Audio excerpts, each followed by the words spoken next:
Et il est 18h30 à Paris sur RFI. C'est l'heure du débat avec Romain Ozoui. Bonsoir Romain. Bonsoir Véronique, on va parler d'éducation à la sexualité ce soir dans le débat du jour. Le débat du jour. Romain Ozoui. Ou plus précisément, d'éducation à la vie affective, relationnelle et sexuelle. C'est ainsi que s'intitule en tout cas le nouveau programme dédié aux maternelles, écoles, collèges et lycées français, prévu pour entrer en vigueur à la rentrée de septembre 2025. Mais programme qui crée des remous des associations conservatrices, dénonçant en effet, je cite, une omniprésence du genre dans ce projet. Un projet qui devait être présenté demain au Conseil supérieur de l'éducation, mais cela a été reporté. Bref, comme on dit, il y a un sujet. Notre question ce soir, école, comment éduquer à la sexualité ? Concrètement, qu'est-ce qui déplaît dans le futur programme ? Quelle est la responsabilité de l'école concernant ces sujets ? Et puis comment s'adapter aux évolutions sociétales ? Soyez les bienvenus dans le débat du jour. Et pour répondre à ces questions, mes trois invités à mes côtés ce soir en studio. Lolita Rivier, bonsoir. Bonsoir. Vous êtes professeure des écoles, créatrice du podcast C'est quoi l'amour maîtresse ? Face à vous, Baptiste Laroche, bonsoir. Bonsoir. Membre de l'association Syndicat de la famille. Et notre troisième invitée, Elsa Foucro, bonsoir. Bonsoir. Membre de l'association Parents et Féministes. Vous n'avez pas besoin du casque, sauf si vous le souhaitez, hein, évidemment. Alors j'enlève. Merci beaucoup à vous trois, en tout cas, d'avoir accepté l'invitation du débat du jour sur RFI. Pour comprendre ce qui déplaît dans ce programme, d'abord, il faut savoir ce qu'il propose. Lolita Rivet, est-ce que vous pouvez nous dire quelles sont les grandes lignes de ce projet ? Oui, alors le projet de programme, en gros, il parle de 5 grands thèmes, 5 ou 6 grands thèmes. En maternelle, c'est nommer les parties du corps, l'intimité, parler des émotions, mais aussi des différents types de familles. Parler d'émotions, j'ai déjà dit, parler d'empathie et de comment régler les problèmes entre enfants, sans violence. Et puis après, on aborde tout ce qui est consentement, violence, les droits des enfants, la puberté, le harcèlement, les stéréotypes de genre. Donc c'est extrêmement large, mais le but, c'est de n'oublier aucun sujet parce qu'ils sont tous très essentiels et très reliés. En fait. Pourquoi ça s'appelle éducation à la vie affective, relationnelle et sexuelle et pas éducation à la sexualité, un terme qu'on connaît davantage ? Alors, le problème, c'est que la sexualité, ça braque beaucoup de monde et ça fait peur à beaucoup de monde. Donc parce c'est que, qu'une question de terme ? non, en vrai, cet enseignement, il est beaucoup plus porté sur les relations affectives et relationnelles que sur la sexualité. On parle de sexualité, évidemment, avec les collégiens. Et pour les petits, les maternelles ou les primaires, on parle vraiment du corps, nommer les parties intimes. Et puis, le but, c'est de les protéger des violences sexuelles.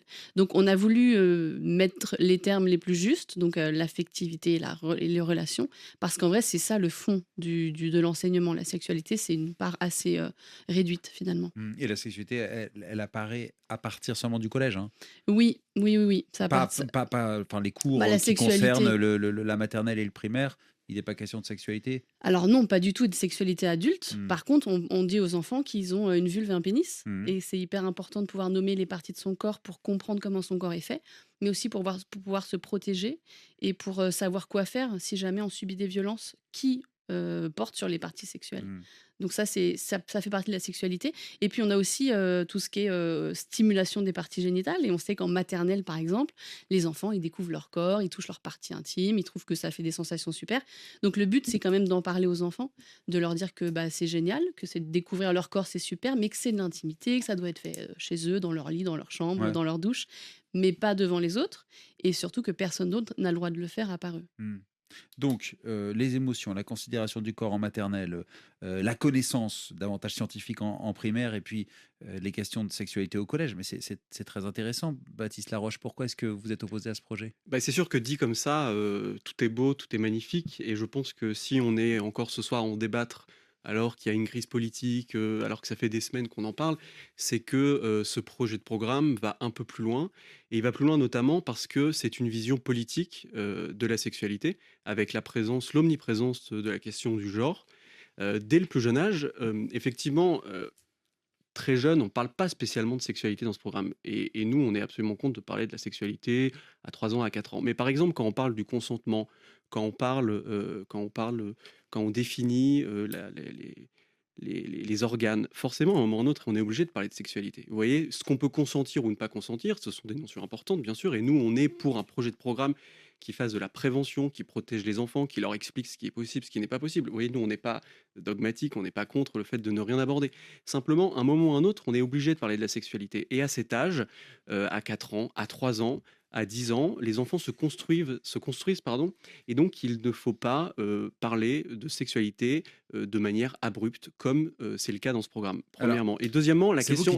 C'est vous qui dites que on en parle dans ce programme de manière abrupte. Est-ce que vous dites qu'il ne faut pas en parler de manière abrupte Non, je de pense sexualité à partir de 4 ans, ou est-ce qu'il ne faut pas en parler? je pense que ce programme ne respecte pas la maturité des enfants, qu'il n'est pas progressif.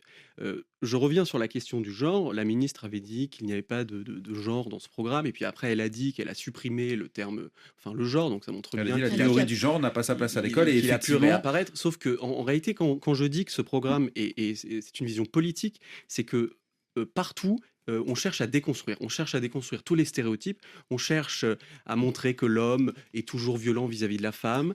Absolument pas, et- c'est absolument faux. et- Alors, tout le monde peut et je lire ce termine programme simplement pour, sur le genre. pour se rendre compte à mais quel point vous mentez. je l'ai amené le Bah, tout à programme. fait, mais Je l'ai les amené gens le pourront le trouver sur programme. Internet, puisque là, ils ne peuvent pas avoir. déconstruire, je l'ai amené. déconstruire ou ouvrir aux évolutions Mais aussi de mœurs, aux mais évolutions un sociétales. enfant de 4 ans, je veux dire, il se construit. Il ne faut pas le déconstruire. Un enfant de 4 ans, il se construit dans cette Un altérité enfant de 4 entre ans, les hommes et les femmes. il peut être l'enfant d'un couple homosexuel, par exemple. Mais je veux dire, le problème, on n'est pas là, c'est pas ce qu'on vous dit. Moi, je vous dis simplement que là, c'est marqué, j'ai le programme sous les yeux, à la page 9, les auditeurs peuvent se rendre compte sur Internet, lutter contre les stéréotypes et déconstruire les stéréotypes. Déconstruire les stéréotypes. C'est à 4 ans, à 3, c'est-à-dire Alors, à moi, 3 ans. je suis mère Alors, d'une enfant de 4 ans, donc peut-être que je peux me Alors, permettre de, de Elsa rebondir Foucault. là-dessus. Moi, je suis mère d'une enfant de 4 ans, évidemment, en fait, j'ai absolument pas envie qu'on traumatise les enfants. Et je pense que tous les parents, en fait, sont dans cette situation. Donc, évidemment, ce programme, s'il est, alors, soit dit en passant, modéré, hein, c'est-à-dire que si c'était un programme qui était écrit par des féministes, il serait très différent. Là, on est sur un programme modéré et qui a quand même une dimension assez consensuelle. Il y a très peu de choses problématiques. Alors, non, il y a eu un débat partout. Excusez-moi, juste, il y a un débat partout, vous avez raison. Il y a une similitude entre vos modes d'action et ce qu'on trouve dans d'autres pays, mais on pourrait y revenir. Bref, moi, je suis mère d'un enfant de 4 ans. Qu'est-ce qui m'intéresse, en fait, en tant qu'enfant de mère d'un enfant de 4 ans? Que mon enfant, il ne soit ni auteur de violence, c'est-à-dire qu'il se comporte bien avec les autres enfants, à hauteur de ce que ça veut dire à l'âge de 4 ans, et qu'il ne soit pas agressé, que ce soit par des membres de la famille ou que ce soit à l'école, par des adultes, par des enfants. Ça, c'est ce qui m'importe. Est-ce que le programme répond à ces questions? Moi, je pense que oui. Alors, par ailleurs, par rapport à ce que Lolita a dit, en fait, le programme va moins loin encore ce que disait Lolita. Le détail sur les parties intimes n'est pas évoqué. On peut très bien imaginer que les parties intimes sont évoquées sous forme de ce qui est caché quand on va à la piscine, par exemple. C'est une autre façon de l'évoquer. Ça n'est pas précisé. Ils disent de donner les termes scientifiques. Je me permets de continuer. Par contre, moi, ce que j'ai trouvé intéressant, je vais vous donner un exemple. Le secret. C'est ce qu'on apprend en maternelle, le secret. C'est-à-dire le consentement. Le consentement, c'est abstrait. Par contre, le secret, un enfant de 4 ans, il a besoin de comprendre ce que c'est qu'un bon et un mauvais secret. Ça, c'est très difficile. C'est complètement adapté à la maturité d'un enfant de 4 ans de comprendre ça. De comprendre qu'un secret, bah oui, quand un copain raconte un secret, il faut pas le répéter. Ça fait partie de ce qu'on doit apprendre quand on a 4 ans, de tenir sa parole, etc. Et en même temps, si en fait cet enfant est victime d'inceste, évidemment que c'est un secret qu'il ne doit pas garder pour lui-même. Reconnaître le bon et le mauvais secret, ça, je pense que c'est une manière très intelligente d'aborder la question du consentement. Et c'est typiquement ce genre de choses qu'on aborde en maternelle. Pour répondre aux interrogations de Baptiste Laroche, déconstruction, qui fait partie du programme. Positif ou négatif? Alors, déconstruction, qu'est-ce que ça veut dire? La question du genre, c'est une obsession du syndicat de la famille qui, en fait, est le nouveau nom de la manif pour tous. Voilà, la question du genre, en fait, ça veut dire quoi? En fait, au bout d'un moment, il faut juste être clair. C'est-à-dire que derrière le mot, en fait, il ne s'attaque pas qu'au mot, il s'attaque à l'idée même. C'est-à-dire qu'en fait, vous avez des organes qui font que vous êtes, vous avez un utérus ou un pénis, vous êtes un homme ou une femme biologiquement. Par contre, ensuite, la société va dire, de manière générale, les femmes dans cette société sont comme ça, les hommes dans cette société sont comme ça. Ça, c'est quelque chose qui varie énormément d'un pays à l'autre. On a des auditeurs internationaux aujourd'hui. D'un pays à l'autre, parmi vos auditeurs, vos auditeurs vivent dans des sociétés qui sont très différentes au niveau de ce qu'on attend d'une femme ou d'un homme. C'est variable aussi dans l'histoire. Et justement, ce programme, il est intéressant sur la manière dont il aborde le genre. Très, très loin des caricatures qui en sont faites par Monsieur Laroche et ses amis. Par exemple, il prend l'exemple de George Sand. Vous pouvez me donner un exemple de caricature que Alors justement, George Sand. Donnez-moi un exemple. George Sand, par exemple, est cité comme exemple. George Sand, intéressant, c'est une figure littéraire très très importante dans la littérature française. Effectivement, George Sand, c'est très malin pour comprendre la différence. Moi, personnellement, je partage les caractéristiques biologiques communes avec George Sand. Pour autant, George Sand est connue aussi pour avoir été assez subversive, c'est-à-dire qu'elle ne s'est pas comportée comme on attendait qu'une femme de son époque se comporte. Elle portait le pantalon, par exemple. Elle a une vie très libre. Elle était elle gérait son argent comme elle l'entendait.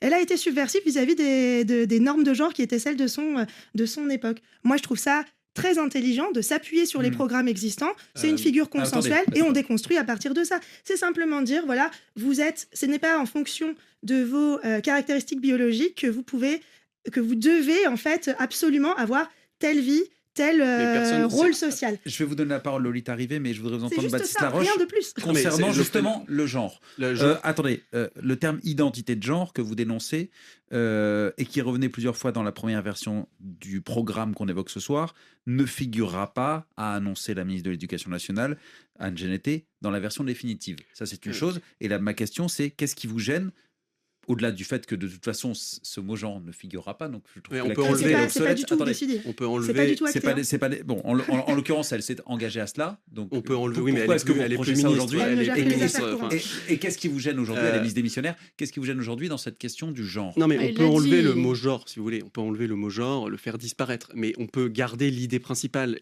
qui est d'intégrer une différence entre le sexe biologique et le ressenti psychique.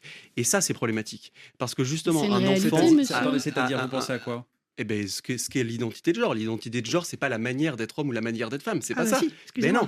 Et alors, je vous invite à vous reconnaître un petit peu de sciences sociales. La manière. Baptiste Laroche, vous reconnaissez qu'il peut y avoir une différence entre le sexe et le genre? Ah ben non. La Donc manière. Vous rejetez l'homosexualité alors? Mais quel est le rapport? Moi, je dis juste que la manière d'être un homme ou d'être une femme évolue, et là, je vous rejoins, en fonction des sociétés, en fonction des modes de vie, ce genre de choses. Sauf que là, le genre, ce n'est pas ça. Le genre va beaucoup plus loin. C'est instiller une différence fondamentale entre le sexe et le ressenti psychique. Comme si la société vous imposait un sexe et une manière d'être. Alors, en réalité, c'est pas le cas. Un enfant de 4 ans, parce que là, on parle quand même du programme, on parle quand même d'enfants de 10 ans, de 11 ans. Il se construit dans cette différence entre l'homme et la femme. C'est un fait. Et il a besoin de cette différence pour se construire. Et ce projet de programme, en parlant du genre, eh ben justement, ça instille cette différence. Et c'est problématique parce que les enfants se déconstruisent alors qu'ils devraient se construire. Nous, on dit quelque chose de simple. Est-ce que ce n'est pas une évolution sociétale, justement, que la notion de déconstruction s'invite dans le débat? Je ne dis pas qu'elle doit prendre le dessus. Il n'y a rien d'automatique dans l'évolution sociétale. Est-ce que c'est pas une évolution? Est-ce que c'est pas un ajout supplémentaire? Il y a un autre sujet important qui Je peux répondre, pardon. Je vous laisse la parole juste après. Vous enchaînez les idées, on n'a pas le temps de répondre. Oui, mais je vous donne la parole juste après. C'est simplement de dire, est-ce que certains parents ont le droit de ne pas être d'accord avec ça? Est-ce que certains parents ont le droit de ne pas être d'accord avec cette éducation qui est proposée à l'école? Donc nous, ce qu'on dit simplement, c'est que l'école, elle doit respecter une certaine neutralité et que ce n'est pas forcément à l'école de parler de tout ça. S'il y a des parents qui veulent en parler à leurs enfants, très bien, je pense que c'est dommage qu'ils le fassent, mais est-ce que des gens peuvent avoir un avis différent? Et c'était la question qui était à la une de la Croix aujourd'hui. Est-ce que l'école est l'allié des parents pour parler sexualité avec les enfants? Je vous vois lever haut les bras. Oui, j'ai beaucoup de choses à dire. Non, j'entends, Monsieur Laroche, les syndicats de la famille et tous les mouvements conservateurs et l'extrême droite parler énormément des parents. Des droits des parents, de ne pas vouloir, etc. Ce programme, rappelons-le, il est à destination des enfants. Il est pour les enfants, il est dans l'intérêt des enfants. Donc, les parents, en gros, n'ont pas leur place dans les droits des enfants. Je veux dire, ils n'ont pas leur mot à dire dans les droits des enfants. Les enfants ont des droits... Laissez-moi finir. Les enfants ont des droits qui sont définis par la Convention internationale des droits des enfants.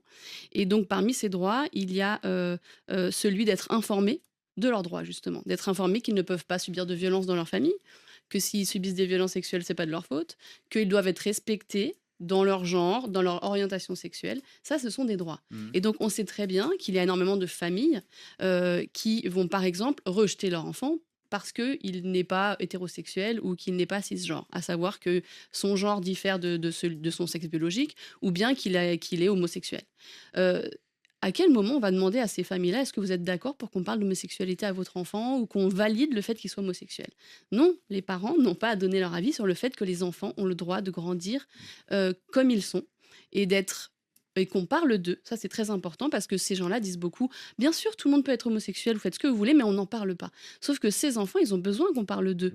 Ils ont besoin qu'on leur dise ce que tu ressens est légitime et tu n'as pas à être discriminé pour ça, harcelé, parce qu'aujourd'hui, c'est ce que vivent les enfants. Quitte à ce qu'il y ait des voix dissonantes donc, entre ce qu'on lui dit à la maison et ce que lui Évidemment, dit l'école. exactement, c'est-à-dire qu'on ne demande pas aux parents de ne plus parler à leurs enfants, de ne pas les éduquer. On leur dit qu'en fait, les enfants ont ce droit-là. Ce qui se passe aujourd'hui, vous parlez beaucoup des parents, ce qui se passe aujourd'hui, c'est que les enfants sont en souffrance dans les écoles. Vous parlez beaucoup d'enfants, moi j'en vois tous les jours, je fréquente énormément d'enfants et d'instits, on en parle beaucoup, les enfants sont en souffrance. Ils sont en souffrance parce qu'ils vivent des violences physiques et sexuelles dans les familles. Ils sont en souffrance parce que on joue à des jeux homophobes dans la cour d'école et qu'ils se sentent visés.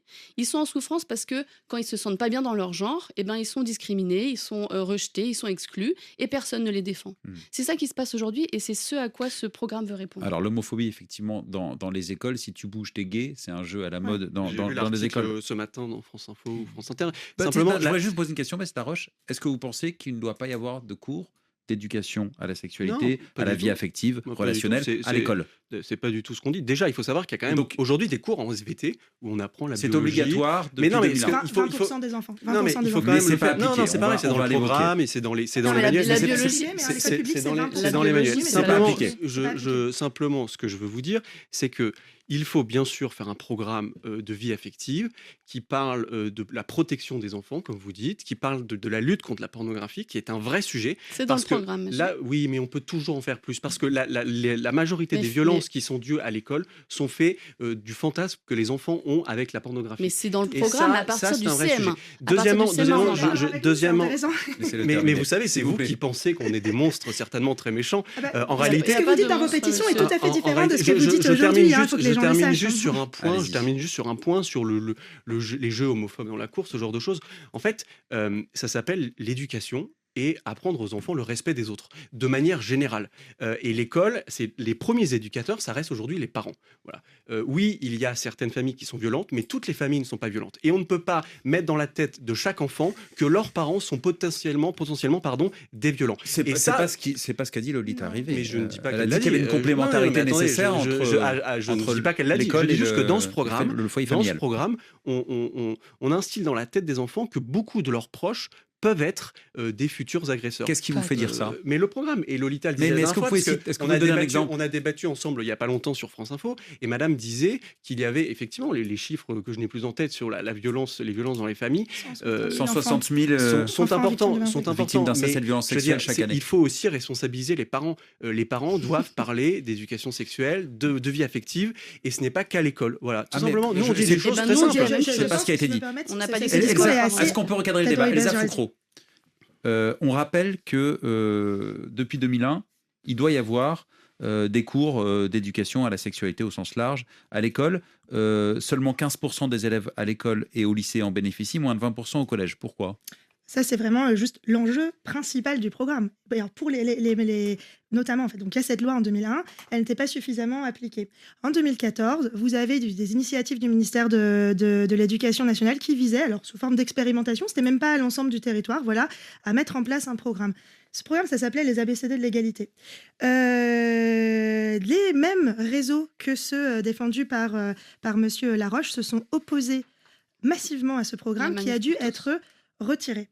Et en fait, ça a créé vraiment un blocage dans l'éducation nationale, un blocage aussi qui allait de pair avec une insécurisation très forte des enseignants. Et il faut le rappeler, en fait, ce programme aujourd'hui, il est là aussi pour répondre à cette aberration qui a eu lieu en 2014 où parce que ces voix minoritaires en fait se sont exprimées alors qu'elles et en fait ça a bloqué la capacité des enseignants à agir sur ces questions. Je pense qu'il faut rappeler aussi qu'aujourd'hui, je vais rebondir, en ce moment, le contexte qui est celui-ci, on a 2 grands procès en ce moment en France. Le procès des viols de Mazan et le procès de Samuel Paty. Je pense qu'il faut parler des deux, pour 2 raisons différentes.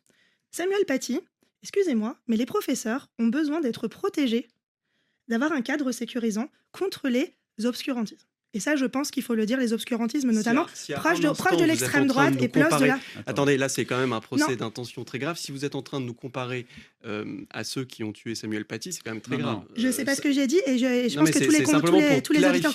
Le deuxième propos, c'est le procès des violeurs de Mazan. Quand même, comment est-ce qu'on peut, après avoir vu ce procès, se dire que tout va bien et qu'il ne faut pas parler des causes des violences systémiques et que ça ne doit pas commencer par l'école. Alors l'école, l'éducation, effectivement c'est l'éducation. Mais en toute matière, les parents et les profs sont complémentaires. C'est ce qu'on appelle la coéducation. Moi, personnellement, je suis une parent d'élèves assez engagée. La coéducation, ça me tient à cœur. Effectivement, elle est imparfaite. On va pas se mentir, il y a plein d'endroits où la communication avec les parents devrait être meilleure. Mais c'est pas spécifique à l'éducation, à la vie affective et sexuelle. C'est en toute matière. Et alors, la question de savoir dans quelle matière, à part ça, on devrait en fait avoir uniquement les parents qui s'éduquent. Alors, ça devrait être la seule matière sur laquelle on laisse les parents en monopole, c'est celle qui concerne la matière qui pousse 160 000 enfants à être victimes d'inceste. C'est quand même très grave. Alors, avant de passer à la deuxième partie du débat, rapidement, Lolita Arrivé, ce débat, il est très vif en France. Est-ce qu'il est vif aussi, vif à l'étranger ? Ce qui est intéressant, c'est qu'il y a des pays qui nous montrent le chemin depuis très longtemps. Je pense à la Suède, aux Pays-Bas ou au Canada. En Suède, ça fait 50 ans que cette loi est passée, même plus, 60 ans. Et que c'est appliqué dans les écoles et qu'en fait, c'est même plus un sujet en Suède. Ça fait partie de l'éducation depuis la maternelle. On parle de tous ces sujets aux enfants. Et c'est quand même une société qui a vu reculer les violences sur les enfants, les violences sexuelles et physiques sur les enfants, mais aussi les discriminations contre les personnes LGBT, par exemple. Donc, et puis surtout, les comportements à risque des ados. Donc, il y a beaucoup moins de grossesses adolescentes, par exemple. La transmission des maladies sexuellement transmissibles a beaucoup baissé aussi. Donc, on voit que les effets de cet enseignement, quand il est appliqué et généralisé dans un pays, ils sont immenses. Et on en est toujours à discuter de est-ce qu'il faut parler de genre ou pas en France. Et je trouve ça grave parce que pour l'instant, en attendant, les enfants ne sont toujours pas protégés et informés. D'un mot, ça vous paraît un épiphénomène, en fait, finalement, la question du genre par rapport à tout l'enjeu. Oui, c'est un épiphénomène. Programme. Alors, oui, l'enjeu est beaucoup plus large que ça. Et le contenu. Mais je pense qu'il serait dangereux de laisser gagner les mouvements conservateurs en enlevant les notions de genre. Parce que les enfants qui ont des questions sur leur genre, les enfants trans, les enfants homosexuels sont en danger. On sait qu'il y a les enfants LGBT font 7 fois plus de tentatives de suicide que les autres enfants. Donc il y a un vrai danger de vie et de mort en fait pour ces enfants d'exister. Donc c'est pas un détail le fait que l'identité de genre soit dans ce programme et ce serait un recul énorme qu'il soit retiré du programme.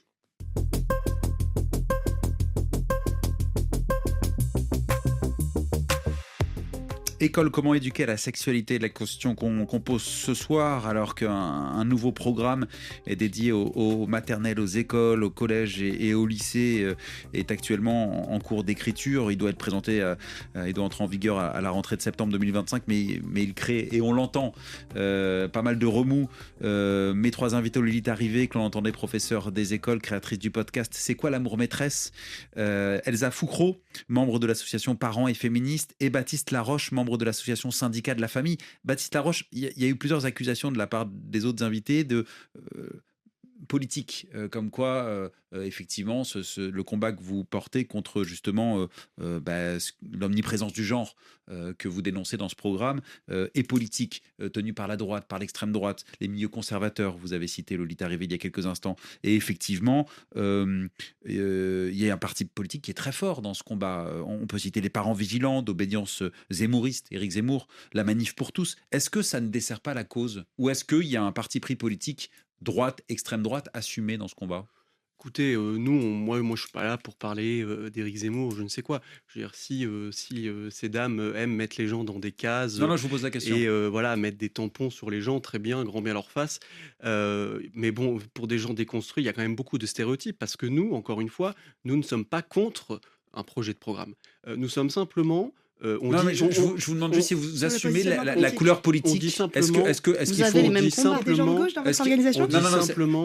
Nous, vous savez, on ne trie pas les gens en permanence en fonction droite-gauche. Vous appelez juste à voter Marine Le Pen au deuxième tour. C'est pas un mouvement politique. Vous appelez à voter Marine Le Pen au deuxième tour, c'est la réponse à la question de monsieur. La question, c'est est-ce que c'est un combat politique? Et ça, c'est sur votre site. Tout le monde peut aller voir votre site pour voir pour qui vous avez appelé à voter. Qu'est-ce que c'est la politique? La politique, c'est tout ce qui touche à la vie de la société. Donc, bien sûr que c'est un combat politique. C'est pas un combat partisan, mais c'est un combat politique. Et c'est pas une honte de le dire. Je veux dire, mais vous reprochez au programme d'être politique. Oui, on reproche au mais programme votre positionnement est éminemment Et politique. d'ailleurs, vous parliez tout à l'heure des programmes, de l'absence de ces programmes chez ces jeunes, mais il faut quand même rappeler aux auditeurs qu'il y a quand même énormément d'associations agréées dans les rectorats qui sont des associations militantes. Il faut rappeler que le planning familial est une association militante qui a fait une Militante pour les campagne, droits des femmes. qui a fait une campagne récemment en disant qu'un homme pouvait être enceint. Et bien malheureusement, ce n'est pas vrai. Et donc, l'école est infusée de ces associations militantes. Nous, ce qu'on dit très simplement, Et d'associations beaucoup plus conservatrices. non, c'est pas Bah, vrai. si, bien sûr non, que si, monsieur. non, je suis désolé. Il y a les deux. Mais Il y a- non, vous savez, je vais vous dire quelque chose et je vous partagerai cette étude avec grand Je plaisir. pense que vous ne J'ai connaissez fait- pas vraiment les. Vous ne j'ai- siégez- j'ai fait- manifestement, ne siégez pas dans les j'ai fait commissions une qui grande agréent étude, les associations. Je termine, j'ai fait une grande Concluez. étude. J'ai analysé toutes les associations agréées dans les rectorats, une par une, rectorat par rectorat. J'ai vu énormément toutes les associations qui font de l'éducation sexuelle sont des associations militantes, LGBT, ce genre de choses. Et aucune, je n'en ai vu aucune, comme vous dites, de conservatrice, obscurantiste ou réactionnaire. Je n'en ai vu aucune. Je vous partage cette étude, on la fera constater par huissier de justice, et vous pourrez voir que ce que vous dites est faux. Donc en fait, nous, ce qu'on dit simplement, et je vous laisse la parole, on dit simplement qu'il faut respecter la maturité des enfants et que ce programme ne peut pas être politique. Oui, il faut protéger les enfants, il faut leur parler de ce qui est possible, de ce qui n'est pas possible, il faut les éduquer au respect des autres, ça c'est la base de l'éducation avec les parents et de l'école, mais il ne faut pas une vision politique et le genre est un exemple, montre que c'est de la politique. Elsa Foucault, est-ce que finalement on touche à un sujet trop intime pour qu'il ne divise pas la sexualité, les enfants est-ce que aussi c'est une des raisons des désaccords que vous avez ce soir? En fait, c'est la question vraiment. Alors déjà, le planning familial est une association qui fait un excellent travail et qui est très loin des caricatures que vous faites et qui par ailleurs est agréée, surveillée par les C'est instances de justement le l'académie problème. de l'éducation Les financements nationale. d'ailleurs, à Du coup- vérifier les Il financements. Du coup- n'est pas de question de politique.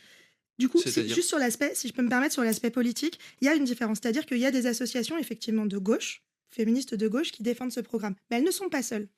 Gabriel Attal, ancien ministre de l'Éducation nationale, ancien Premier ministre, qui n'est pas de gauche, le soutient. Aurore Berger, qui n'est pas de gauche non plus. Soyons clairs, je pense que tout le monde est d'accord. Aurore Berger soutient ce programme. Anne Genetet, on a dit qu'elle avait dit qu'elle allait retirer le mot genre. Ça n'est pas fait. Attention, elle a aussi fait une vidéo pour dire que non, le programme était très bien. Elle a dit clairement qu'elle soutenait ce programme aussi.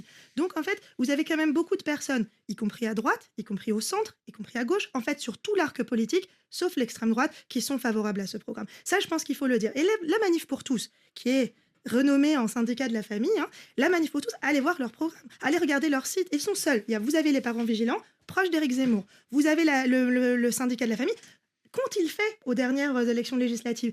Ils ont appelé à faire barrage à la gauche et au centre. Ça veut dire quoi, faire barrage à la gauche et au centre en juin? Ça veut dire appeler à voter à l'extrême droite. Ouais. Et ça, il faut le voir, c'est des mouvements. On a les mêmes dynamiques aux États-Unis, les mêmes dynamiques en Pologne, les mêmes dynamiques en Hongrie. Attention, il y a vraiment une extrême droite qui prend l'école, qui prend la famille, qui prend l'éducation à la sexualité comme un cheval de Troie. Il nous reste 30 secondes, ça veut dire Baptiste Laroche, que vous êtes minoritaire dans ce combat? Je ne pense pas qu'on soit minoritaire. Nous, on reçoit beaucoup de messages de parents, vous savez. Nous aussi. Donc, vous savez, les parents, ils veulent savoir ce qui se passe à l'école. Et ils ont le droit aussi de ne pas vouloir que l'on parle de tout ça à leurs enfants. Et leurs enfants? Voilà, ils ont le droit. Qu'est-ce qu'ils veulent, leurs enfants? Mais leurs enfants, ils ont le droit. On peut être éduqués, on peut être des gens très bien, vous savez, sans parler de la théorie du genre, sans parler de tout Il ça. n'y a pas de théorie du genre, Voilà. monsieur. Par contre, il y a Le des mot théorie enfants. du genre n'est nulle part. Il y a des- absolument il nulle Il y a part des dans ce enfants programme. qui ont par besoin hasard. qu'on les informe. Bon, De ben, même Nous, que- ce qu'on veut, c'est de même juste que respecter les transition. enfants. On veut respecter les enfants. Moi, j'en appelle à l'esprit critique et à l'esprit critique des électeurs, des auditeurs. Pardon, les auditeurs peuvent tous aller voir le programme et constater à quel point ce que dit Monsieur Laroche est absolument faux. Mais Et d'ailleurs, votre on appel était a été là lancé. pour en Merci parler beaucoup. ce C'est la soir. fin du Tout débat était du faux. jour. Voilà, chacun pourra se faire sa propre opinion. Merci beaucoup à vous trois, Lolita Rivet, Baptiste Laroche et Elsa Foucault. Et merci à Florence Ponce qui était à la préparation de ce débat et Hélène Avril à sa réalisation. Coup d'œil à la pendule. Dans une minute, ce sera le grand journal du soir.